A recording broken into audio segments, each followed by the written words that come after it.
when we looked at debtors last week, we spoke about credit as part of the policy. So why do we need credit? We spoke about good and bad reasons for credit. What is credit's purpose? To finance stuff that you can't pay right now. Okay, so it's a form of financing. And if we're looking at short-term capital management, we could have debtors or we could have creditors. So the debtors would be what? People that owe us. Correct, people that you've sold to. Why would a company want to sell on credit? Well, it's more convenient for the customers. And it's a way to increase profit, Not right? everyone has. Yes. Yeah, Melanie, what did you want to say? Not everyone has? Money to buy stuff at the same time. Correct. Okay, so it's a way Large amount of also, money. it's also a way of providing the customer with convenience. Okay, good. So do we give credit to everyone? No. No, we have to apply for it. Okay, so when looking at debtors, there's obviously an application, and that's where you get those 5 C's. Okay, where we spoke about capital, collateral, capacity, and we looked at reasons why we would want to grant someone credit or allow them to use credit. Obviously, the creditors would be doing the same thing for us because we would be buying from them. So now we're the customer and we're buying from the supplier. We now have a liability to pay off. Okay, so creditors is actually better because what do creditors do to the cash conversion cycle? It shortens it. Yes, okay. Your creditors will help shorten the cash conversion cycle because the cycle is AAI plus ACP minus APP, correct. Okay, so you know we're trying to speed up this process, so this would be the creditors, and if that's longer, the CCC is shorter. Obviously the others you'd want them to be smaller, or let's say shorter, and that will obviously affect the CCC positively. So if we've got inventory that's being sold quicker, that helps CCC. If we've got debtors that are collected quicker, that also helps CCC.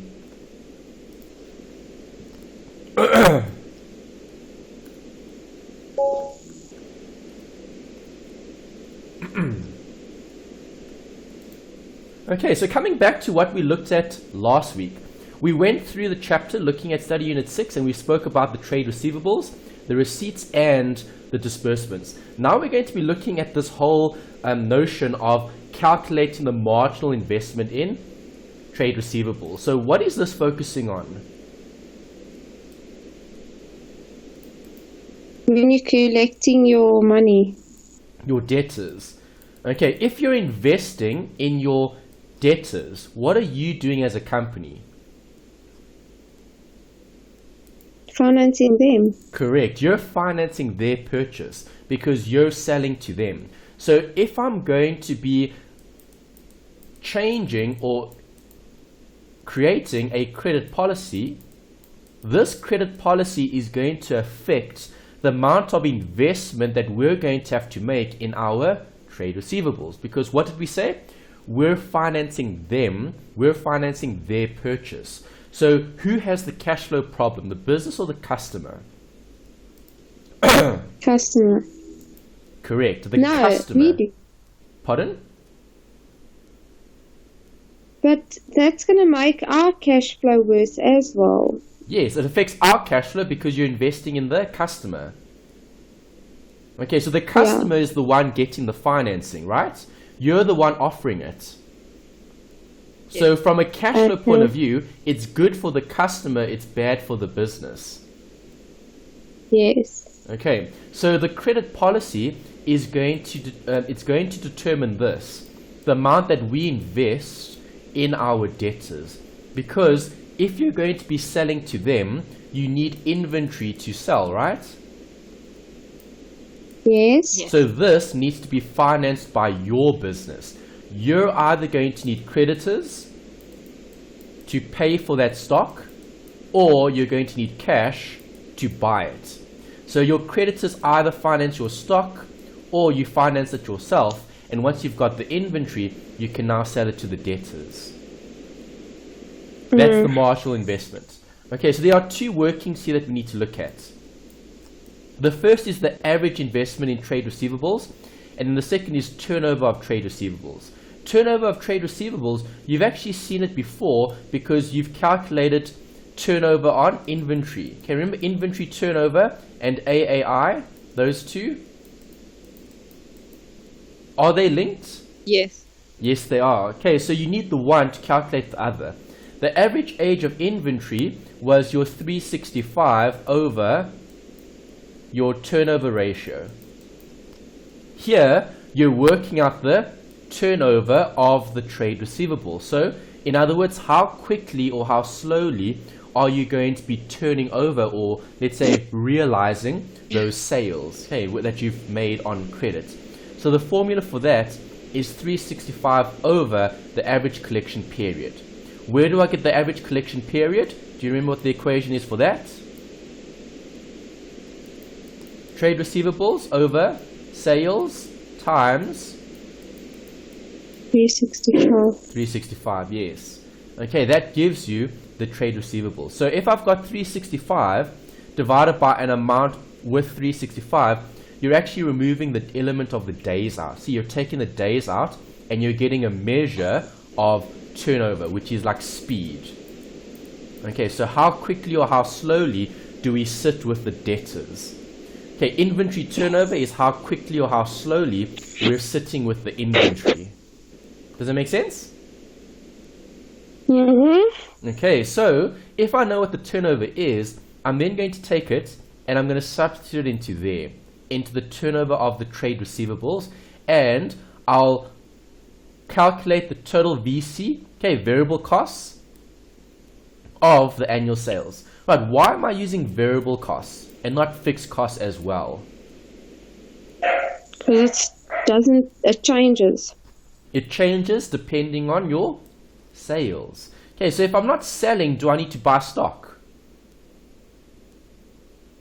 No. No, I don't. No. Okay, if you're not selling anything, you don't need to buy more stock. And that's why with the average investment in trade receivables, you're looking at the variable cost, because the variable cost would be the additional investment that you're making in those items that you're going to be selling, okay, in the sales. Right, so the variable cost. So if the cost of generating a sale is going to have maybe some water and electricity, maybe some labor costs, okay, maybe some marketing, advertising, those would all be classified as variable costs, part of the actual sale. Okay, so anything part of the sale would be considered part of the total variable costs. And I'm looking at total, not per unit, because I'm looking at everything. What is the marginal investment in trade receivables? So how much more do I need to invest in my business, okay, to keep the sales going in terms of selling to my debtors? What do I need to make as an investment as the business to keep this particular cycle turning? Okay, remember the cycle is cash into other, back into cash. So we're looking at the debtors part. How much do we need to actually invest to keep that sustainable, to keep it going? Do you want the marginal investment to be very high or very low? Low. Yeah, you would want it to be lower, okay, than your sales, because do you agree, if I'm investing more in my debtors, I'm also going to be making more sales? Yes. Yes. Okay, so it's a trade-off between risk and return. It always comes back to that. Risk versus return. Right, so you know, if I extend the credit policy, it's going to affect my sales. My sales should go up, but if my sales go up, I'm going to affect my debtors, because now I'm going to have to buy more stock. I'm going to have to invest in the actual sales process, and that creates a cost for the business. So the cost of that investment in your trade receivables needs to be offset by the benefit that you get for additional sales. Make sense? Yeah. Okay. Alright, so let's have a look at the example that you've got in your textbook, and then I'll write in the workings here on this page. Okay, so there's a really good example on page 581. Let's just check the page number as well, if this is still the new or the old. 581. 581 is cash conversion cycle. Okay, after this, it's actually on page 599 in the new textbook. Okay, so the new textbook is 599, volume 2. Okay, or edition 2. Okay, so I'm looking at the effects of, it starts on page 597 and it ends on page 599. Okay, so 597 to 599. Okay, so when looking at Dube's business, okay, obviously Dube is a manufacturer of tools and they're currently selling a product for 100 Rand per unit. And this is on page 597. The sales for last year was 60,000. The variable cost per unit is 60 and the firm's total fixed cost is 1.2 million. Right, so looking at that, you already know what the current situation is. Do you agree? Yes. Yes. Okay, we're comparing the current situation to the future or the proposed. Right, so they're obviously going to propose changing the policy in some way. Okay, so then they go on, they say, the firm is currently contemplating the relaxation of credit. If I'm relaxing my credit standards, what am I doing? Am I making it easier or more difficult to get credit? More difficult. No, easier. Easier. So will I have more sales or less sales? More. I would expect the sales to increase, yes. I'm making it easier for people to buy on credit. So this is going to be something that you're going to have to work out as part of the actual working.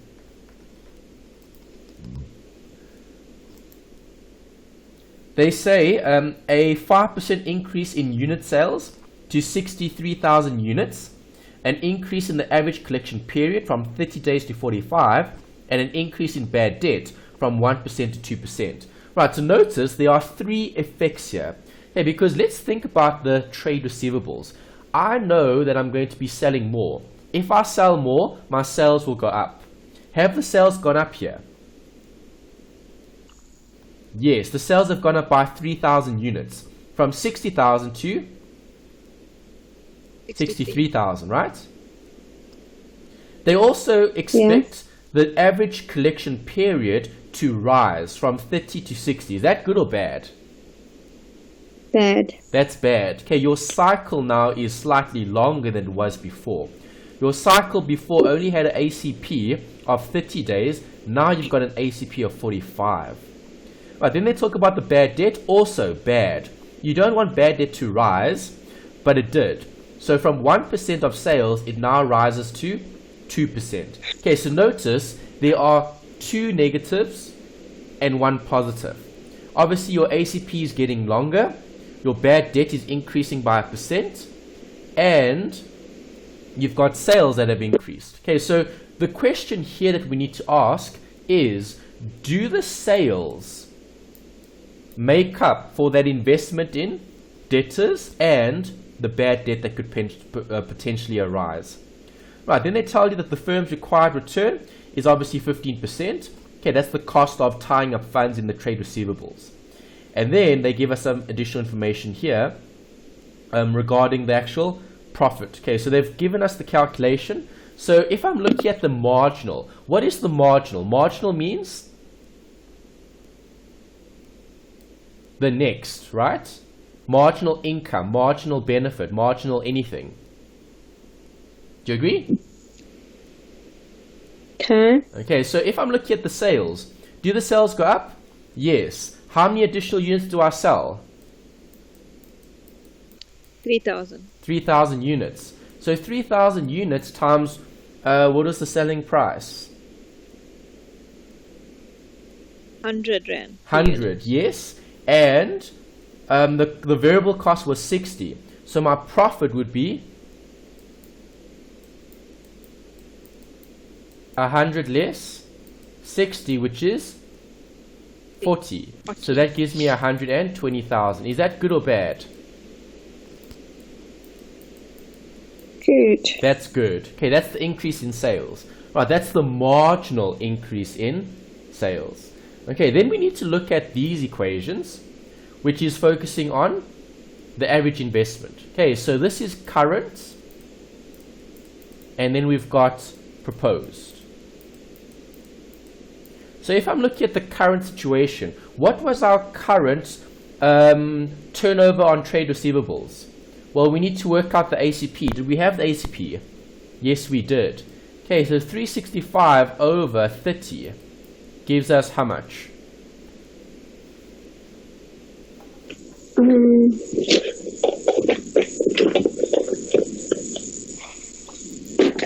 12,166 recurring.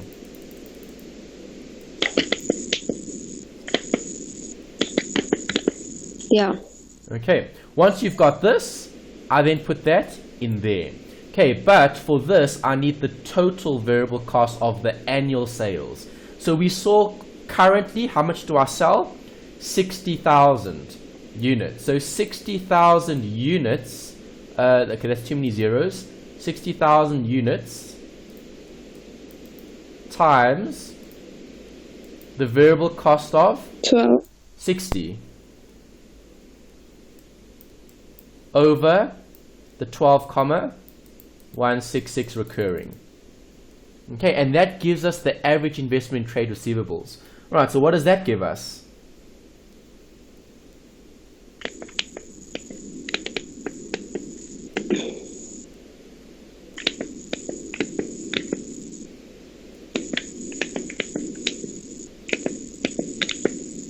$296.05. Okay, I get 295,890. 295,890, comma 411 dot dot dot dot. Did you get that as well, Melanie? Did you? I get 296. 296. Are you guys putting in all the decimals? I'm leaving all the decimals in. So Oh, okay. 365, Oh, no, I'm just saying 365 divided by 12.6. 30 gives me 12.1666666. Okay, I'm taking that figure. Then I'm just saying brackets, 60,000 times 60, close brackets, divide by answer equals. That's what I get. Oh, well, we just put in the 12.16. 12.16. Okay, if you put in more decimals, you'll get a more accurate answer. Okay. Okay, so maybe put in 4 decimals. If you put in 4 decimals, you'll be accurate to the nearest rand. Okay. Okay. All right, so now try work out this bit, the proposed. What would that be? Well, let's think about this. What changes for the proposed?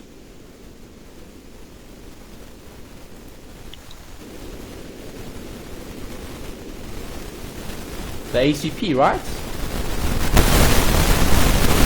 What is the ACP now? 45. You guys agree?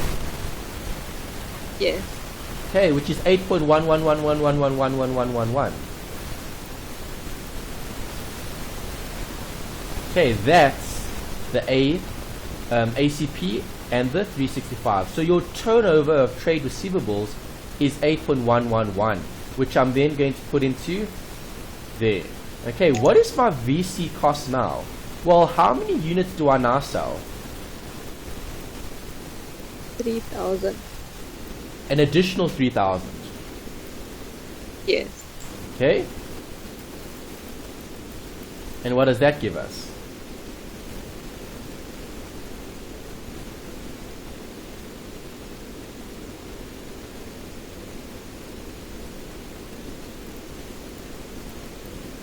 $466 027 3973. Okay, and that represents what? What is my VC cost now? The average investment in trade receivables. Okay. Do you guys agree? Yes. Okay, so what am I now going to do? I'm going to look at the difference. So what is the difference? This minus that gives me a marginal investment in trade receivables. Okay, because do you agree? Let's interpret what we've just worked out. Currently, I'm going to have to invest 295,890 Rand to keep this business operating to meet its current demand of 60,000 units being sold every single year. That's the current scenario. Okay, so this would be working capital that the company is going to require to keep the business running. Does that make sense?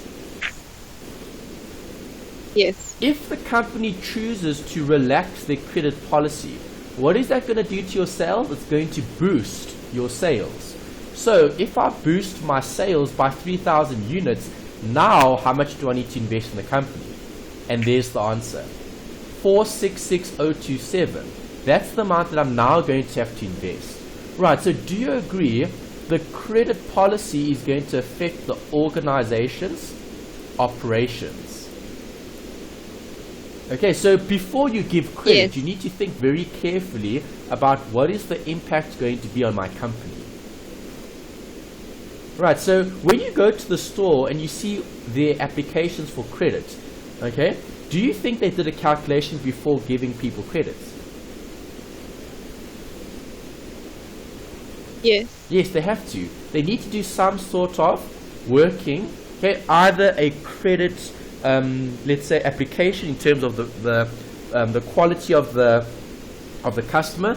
If they decided to change their policy, that's going to affect their business, because now, if this business doesn't have 466,000 available, is this business going to run sustainably?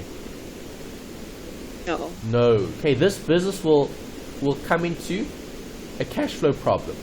Okay, they're going to sit with the working capital problem because they might or might not have an additional, well, how much is this? That minus 295,890.411 equals, gives me 170,136.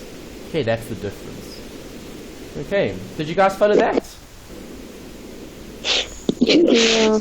Alright, so if you turn to page 598 on your in your textbook, right, you'll see they've given you that difference there. Okay, the marginal investment in trade receivables, okay, they've taken the 466,667, okay, they've also rounded off in some of the calculations. They used 8.1 and they used 12.2. Okay, I used 12.1666 and I used 8.1111. Okay, so the figures are slightly different depending on how you round it off. Okay, so if you look at their working, you can see they've gotten the difference, which is the 171,585. Okay, how much am I going to have to pay for the investment in my debtors? Well, what did they say the cost was? At 295. No, what did they say the cost was? The cost of taking out more debtors. We saw it earlier. Oh, so The cost of your receivables is? I don't have my textbook with me. Oh, okay, it's 15%. 15%. Okay. Okay, 15% was the rate that you need to apply, okay, to the debtors. Right, the debtors is, we had the difference here, which was the 171,585, and the cost of debtors is 15%. Okay, so the marginal nominal amount is the difference between those two figures, and the actual cost would be multiplied by the 15%. Okay, which gives you a cost of marginal investment in accounts receivable of 25,738. Okay, that's the last figure that you've got there, which is the important figure, because now what can I say? Well, I can say my sales brings in an additional 120,000. My marginal investment in accounts receivable, okay, after having done the calculation, is minus 25,738. Do you agree?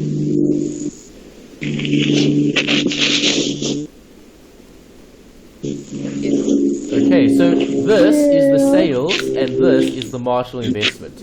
So far, is this strategy looking good?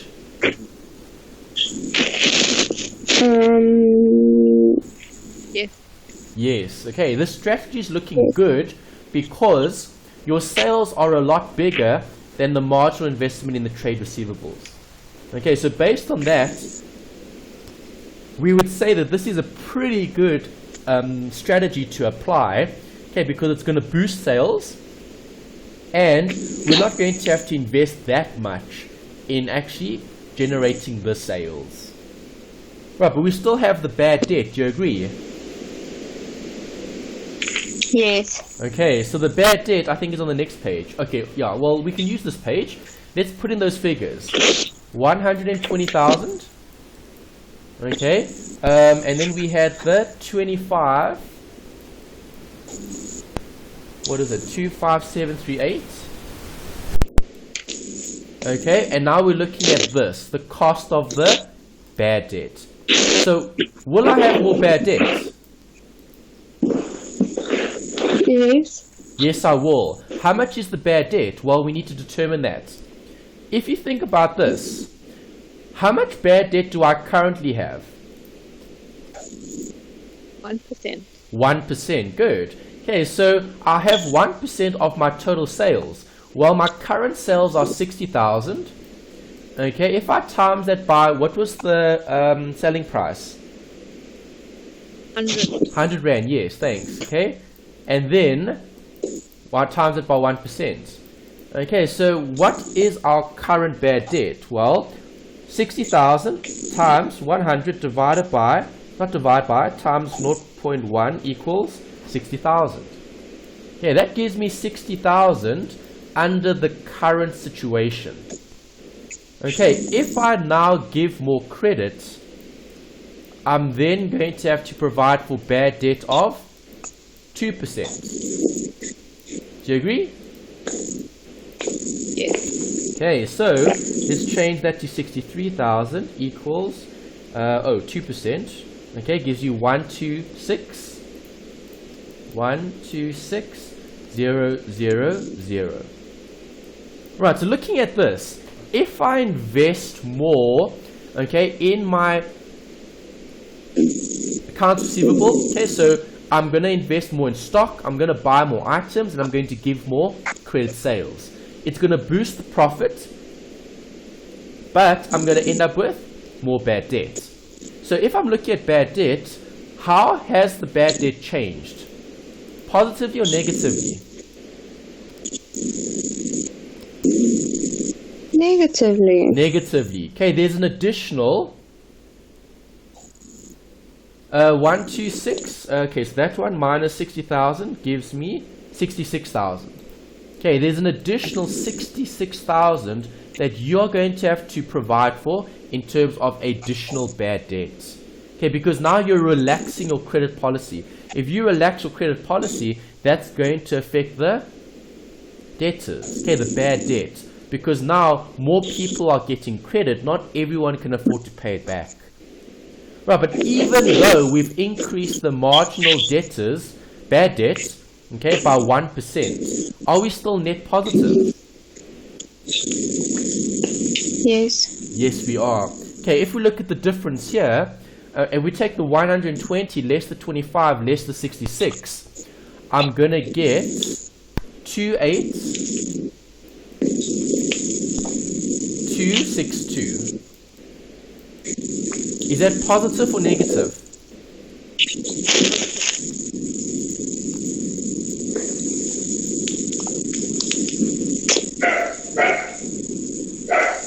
Positive or negative? Good or bad? Good. Positive. Yes, it's good. Okay, so when looking at this policy, is it worthwhile to implement this policy, to to relax the credit policy? Yes. Yes, it would. Okay, because you're going to increase the value that's being created in the business. And remember, value is everything. If I can increase the value of the sales, okay, obviously offset by the marginal investment in trade receivables and the bad debt that arises from the relaxing of the policy, all right, and I'm still net positive, then that's a good plan to implement. Okay, so this is something the company would have to do. What's wrong, guys? I heard something. I just wanted to find out that you won't know if it's actually gonna be better unless you actually first implement it. True, but you will have an estimate. So this is the scenario analysis. Okay, so in FIN3701, okay, we spoke about something called scenario analysis. Do you agree? Yeah, I can't remember. Okay, so scenario analysis Yes. was A, B, C, D, and different situations.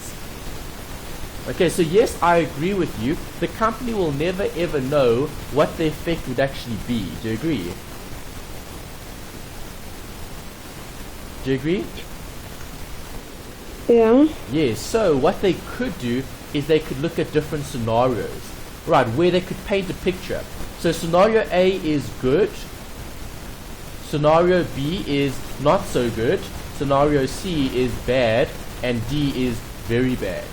Okay, so very bad could be, well, what happens if we have 10% bad debts? Okay, and that could be a situation that you could factor in into your calculation. So how many of these calculations could you do? You could do several. Okay, so you could say, well, this is a prediction. I predicted sales to rise from 60 to 63,000. Do you agree? What happens if sales don't actually rise and they actually stay the same? Okay, so that would be a worst case scenario. So worst case scenario is, if I change the policy, the sales stay at 60,000. They don't change. So if the sales stay at 60,000, okay, would we be able to cover the marginal investment? Would we be able to cover the cost of bad debt? The answer is probably no, because if there's no increase in profit, it's going to be zero here. Right, and then obviously those two are going to be negative, so then that wouldn't be a worthwhile, let's say, project to accept. Okay, but now what happens if the sales only go up by 1,000?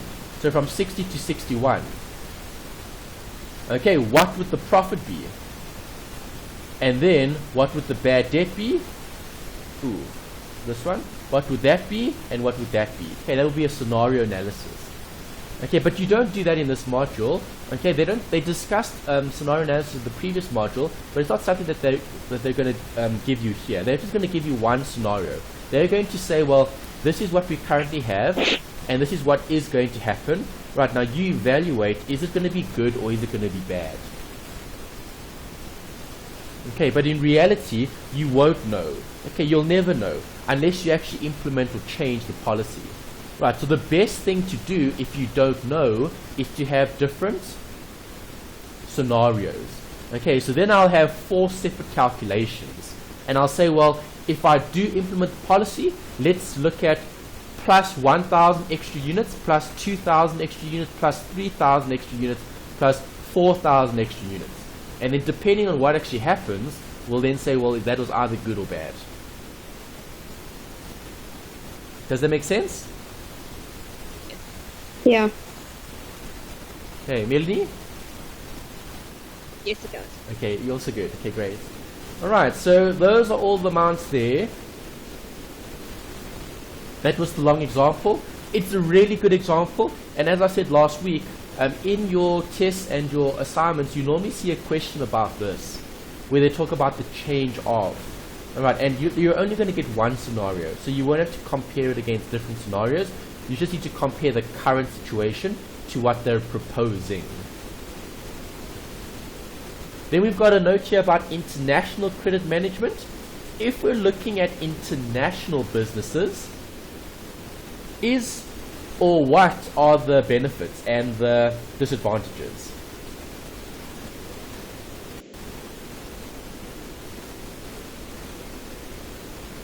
Benefits?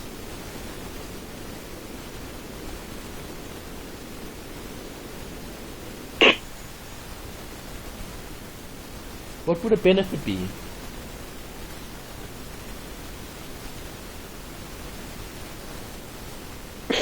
No. International credit. Think about loaning. Foreign country. Yes. Okay, that. Foreign currency. Okay, so we need to consider those To effects. increase your exports. Sorry, what did you say? It will increase it. Will increase exports. Well, yes. Okay, that would affect your import and export depending on that. Okay, so if the rand had to weaken or strengthen.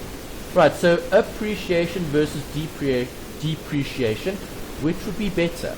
Well, if I'm talking about the rand, okay, let's just give it a number of 13, okay, to the dollar. Okay, so if we're an international organization, right, and we're buying and selling goods, and we're looking at this, international credit. Okay, so what are we doing? We're taking out a loan from an international credit provider. Does that make sense? Yes. Yeah. And the loans are going to be denominated in US dollars. When would you want to take out a loan? When the currency is very weak or when the currency is very strong? Weak. When our Good. rand is stronger. When the rand is stronger or when the rand is weaker?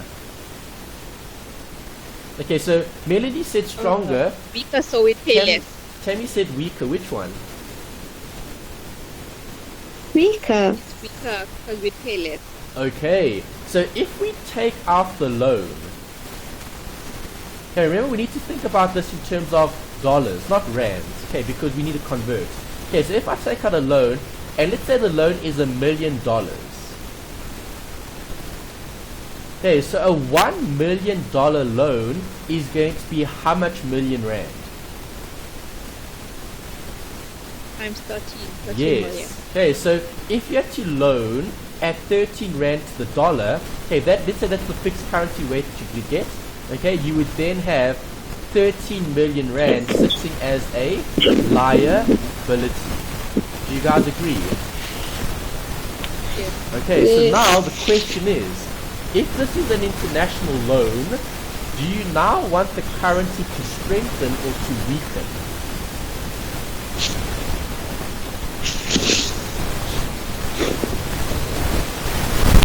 Weaken. So you want the currency to weaken further? Yes. It must strengthen because you're looking at the loan. Okay, because now you need to pay back the loan. Okay, so now, what you would hope for what? Hope for a stronger rand. Okay, a stronger rand would mean that the exchange rate would decrease. Okay, if it decreases, then you would have to pay off that loan. It wouldn't take you as much to pay off the loan. Because think about this. How much do you owe? $1 million. Okay, that's how much you owe, $1 million.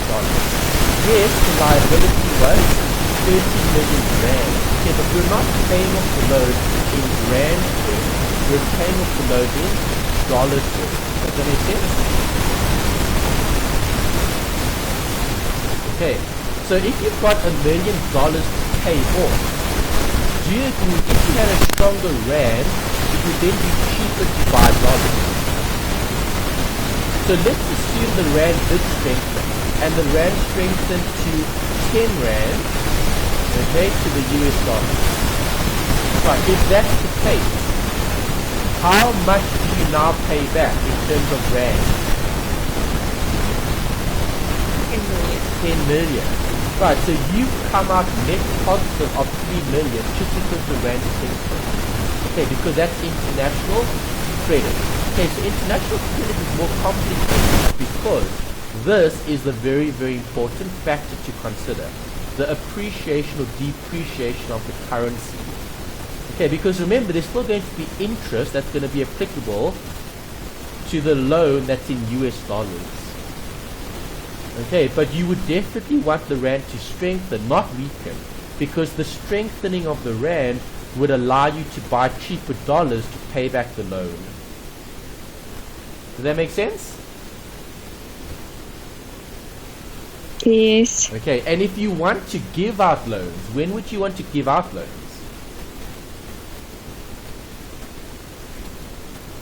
When it's stronger. The opposite. Okay, so if we're in the business of giving out loans, you would want the opposite here to apply. Okay, you would want to take out, or not take out, you would want to give out loans, okay, when the rand is very strong, and then you would want people to pay it back when the rand is very weak.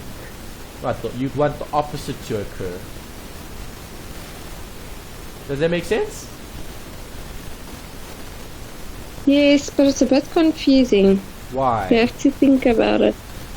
No, I understand it, but yeah, you have to think about it Yeah, though. you do have to think about it, because remember, you're borrowing in a foreign currency. Okay. Melanie, are you okay there? I'm okay. Okay, perfect. Alright, so that's just a note about international currencies. The exchange rate is the biggest factor to consider. Okay, we spoke about that. Because loans either become more expensive or less expensive. Right, so last time we were talking about the budget. Okay, and I showed you how much debt South Africa has.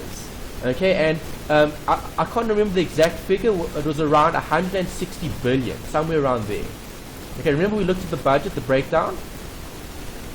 Yeah. Okay, so South Africa, in terms of our budget, remember our budget gets communicated in Feb of every year, okay, and this is the amount that we're going to have to pay in terms of interest on all our loans.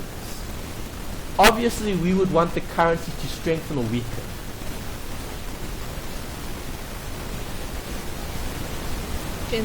Strengthen, yes. If the rand had to strengthen, that will help us service our debt a lot more easily. Okay, because the debt that we owe is to other countries. Okay, and it's normally denominated in US dollars because the dollar is the base currency of the world. Okay, so our debt repayments are in rands, but if the currency had to strengthen, that's going to help reduce the amount of debt that we're going to have to pay, because now we can pay off more debt cheaper.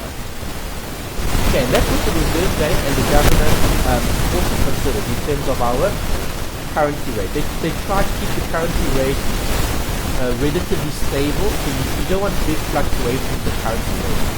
Okay, their mandate is obviously to keep inflation within the target of 3 to 6%, but they also consider the impact that they have on the actual currency if they should increase or decrease interest rates.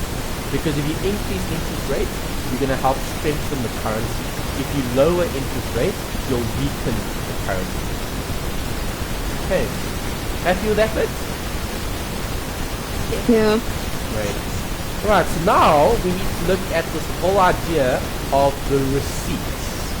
Is it better to receive earlier or later? Earlier.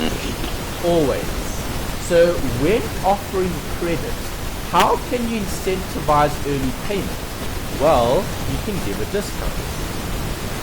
Okay, so discounts are ways to reduce, okay, the time that it takes you to collect your outstanding debt. Do you agree? Yes. Okay, so now we need to look at this, the cash discount and the cost of giving up the discount. So, we know that it's attractive to incentivize early payment by offering a discount. If the discount is attractive enough, we'll get people utilizing it. And if customers utilize the discount, will we receive earlier or later? Earlier. We receive earlier. Right, so this formula that you have here, this is an important equation because again, it's stuff that always comes up. Every exam will always give you questions about the cost of getting off a discount, and they're normally quite a few as well. They normally give you about 3, 4, 5, depending on how lucky you are in terms of the exam. Okay, so you will see this equation. The cost of getting up a discount is the discount over 1 minus the discount times 365 over the number of days foregone. Okay, what do we mean by the number of days foregone? It's looking at the time from when you have to pay to the time that you were given the discount. Okay, so we'll look at it just now when we look at an example. Right, a cash discount will reduce the net profit gain. Why? Because you're going to get less now. Correct. Hey, you actually get less now, but you get it earlier than if you had to leave it later. Okay, where there could be a probability of bad debt. Right, so see, there's another trade-off here between risk and reward. Okay, is it worth giving a discount to get early payment? If we give a discount, we'll help reduce bad debts, but we're also going to reduce the margin that we make on the sales that we have. Make sense? So you have to calculate worth it. Yeah, you're going to have to compare, okay, the discount to the days foregone. What would the financing cost be for incentivizing your debtors to pay early? What's the cost of giving up the discount? Okay, so which is better, cash discounts or bad debts? Discounts, usually. Okay, so both of you are saying a discount is better than a bad debt. Yes, for cash flow. Yeah, so you'd rather take a bit of a knock in terms of reducing the amount that you get, okay, on the outstanding debtors, okay, then sitting with the bad debt where you write it off. Yeah. Okay, that's something that the business will have to decide. The business has to decide what are they happy with. So not all of your debtors are gonna be Correct. Not all your debtors are going to go bad either. Right, so again, if you have very good debtors, then maybe you should never ever offer a discount, because if they're always going to pay, then that's perfect. Then there's no need to offer a discount. Okay, so it does become a bit of a, how can I say, a bit of a practice exercise where you need to practice and test, is it worth giving out a discount or not? Okay, based on past experience, do people actually pay? Sometimes you can give discounts and no one uses them because they're not good enough. Those discounts aren't good enough in terms of the cost of giving it up. Okay. Yeah. Alright, so how do businesses want to view credit as? Good or bad? Good. Always good. Okay, so how do you then view credit as being good? We need to do what? Credit check. Monitor and control it. Right, so you need to manage it. You'll never ever view credit as being bad if you're managing it very good. Okay, so remember, we can't control things we can't control.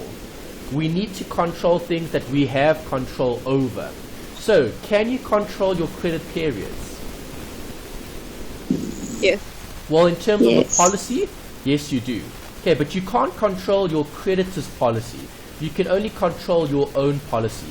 So as long as your policy is, let's say, shorter than your creditor's policy, then the business won't have any problems, because if your ACP is shorter than your APP, then that's good. It'll always be good. Okay, but if it's the other way around, if your APP is shorter than your ACP, then you have a problem. Does that make sense? Mm-hmm. Okay, so the average age of analysis, okay, the age analysis is something that you do when you look at 30 days, 60 days, 90 days. It's an expectation, it's analysis, right? So you need to do this because you need to identify which debtors are problematic, because what are you going to be doing with those debtors that are over 60 days, over 90 days, over 120? You're going to hand them over. Possibly. Okay, you'll definitely do some follow-up. Okay, so it could be phone calls, emails, letters, or, as you said, in a very bad situation, legal action. Okay, handing them over and then trying to recover the bad debt. Right, average collection period. We spoke about that. It's the time that it takes for you to collect your outstanding payments. And then the second bit is this, the communication. sometimes all it takes to manage your debtors is just the email or just the marketing campaign. Maybe advertise the discount. Right, maybe your debtors aren't aware that if they pay you earlier, they're going to get a discount. Some debtors don't look at those things in detail. Right, so maybe it's your job to maybe market and advertise that. Tell them, well, did you know if you make payments? So, for example, let's say you've got a 30-day policy, right, and then maybe there's a 15-day discount if you pay before the 30 days. Okay, maybe they don't know about this, the 15 days, and they're just making payments before 30 days. Right, you might be able to speed up your collections by advertising or marketing this. Right, tell them, well, here's a discount, why don't you pay earlier? Okay, paying earlier helps your business. Right, and paying earlier with a discount helps your business and it helps their business. So, that's a win-win situation, right? And that's good. Okay, because if both parties stand something to gain, then that's great. Okay, so what does the debtor gain for paying early? A discount. What do you get? Okay, improved cash flow. Right, a smaller chance of bad debts. Alright, so management of receipt and disbursements. We spoke about speeding up collections, which is the floats, and we spoke about slowing down the payments, which is the payments. Okay, so what can we do here to speed up and to slow down the receipts and disbursements? Okay, I see a typo here. Ooh, I need to put in my power source. Okay, there we go. Okay, discard the ink. Okay, there's a typo here. Receipts. Okay, PTS. RECIPTS. Okay, there we go. Save. Alright, so can you guys think of ways to speed up the collections? Well, the discount. That's one. What else?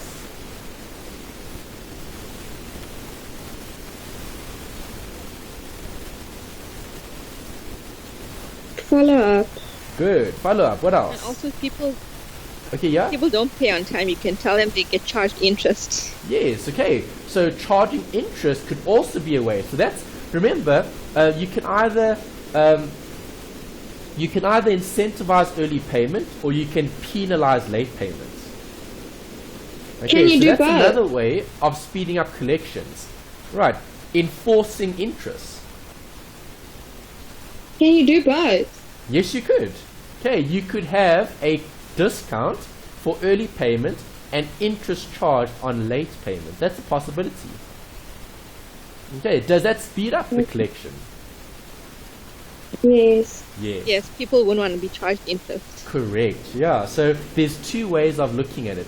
Either incentivize good behavior or penalize bad behavior. Right, slowing down payments. Okay, so we just spoke about what area of the cash conversion cycle? Collection. The collections. And now we're talking about the creditors, right? Payment. The payments, yes. Mm. Okay, so tell me guys, what can I do? Slowing down payments.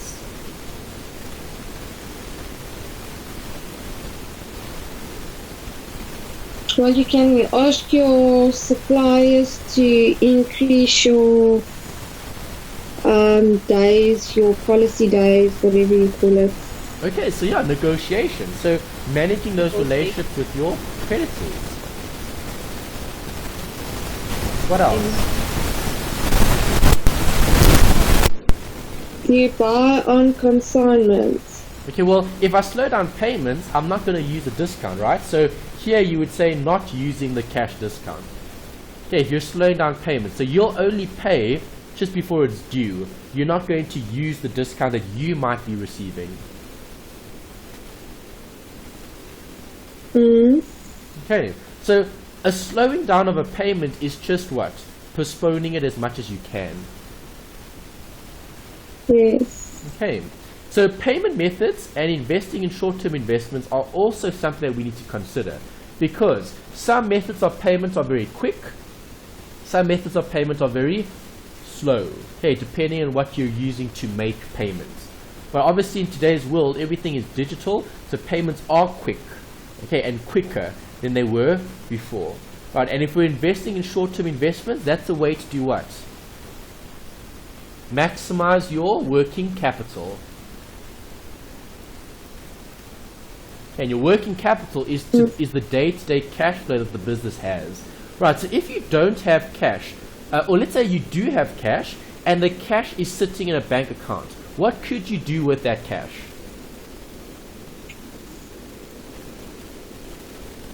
Earn interest. Correct. You could put that short-term cash in a short-term account.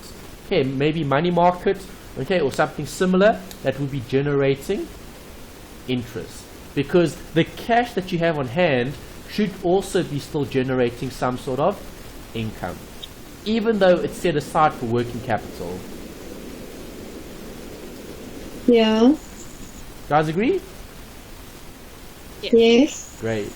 Okay, and that's the end of this chapter. So now we've wrapped up chapter 6. We've looked at that long example. That long example is very, very, very popular, and it's a common question that you see in all exam pass papers. Happy with this section? Any questions? No, I'm fine now.